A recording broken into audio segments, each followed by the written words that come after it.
तव्हांखे अपडेट कंदा हलूं। अहम ख़बर आहे जेके मबाद मां दिलमुराद थाणे जी हद यूसी बहादुरपुर में मकानी चूंडुनि दौरान पोलिंग स्टेशन डोल टावरी ते थियल झेड़े जो केस दाख़िल कयो वियो आहे। ख़बर अवां सां शेयर कयूं पिया। अहम ख़बर आहे दिलमुराद थाणे ते दाख़िल केस में गुलाम मुस्तफ़ा टावरी, गुलाम मुर्तज़ा टावरी, गुलाम रब्बानी टावरी समेत 21 जवाबदारनि खे नामज़द कयो वियो आहे।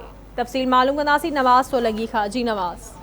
जी बिल्कुल ही जी गुजरियल बल्दियाती इलेक्शन थी जैकाबाद में यूसी बहादुरपुर आहे उन पोलिंग स्टेशन डूल से खोसा और टावरी बिरादरी के बिन धुरन में झेड़ो थो जैमें बिन्हीं धुरन जा मानू जख्मी थे पर टावरी बिरादरी के सरकारी धुर की पुठभराई हासिल हुई जैं करे उन केस दाख़िल थो जैसे तो खोसा बिरादरी केस दाख़िल न थो जैं बाद खोसा बिरादरी के बशीर खोसे की फरियाद से अज अदालती हुकुम से डिस्ट्रिक्ट एंड सेशन जज के हुकुम से दिलमुराद थाने ते केस दाख़िल थो जैमें तपेदार मुस्तफ़ा टावरी और प्रिजाइडिंग ऑफिसर महबूब टावरी, गुलाम रसूल टावरी समेत 25 ॼणनि के खिलाफ केस दाख़िल थो पर इन वक्त ताईं गिरफ़्तारी का भी अमल में न आई आहे। बशीर खोसो जो फरियादी आहे उनजो चवण आहे त जवाबदार घुमंदा हुआ पंहिंजे शहरनि में पंहिंजे ॻोठनि में पर पुलिस उन्हनि खे इन करे गिरफ़्तार नथी करे तो उन्हनि खे पुठभराई जेकी आहे सरकार जी हासिल आहे उन सरकार जी पुठभराई जे करे। महिरबानी तव्हांजी अपडेट करण लाइ।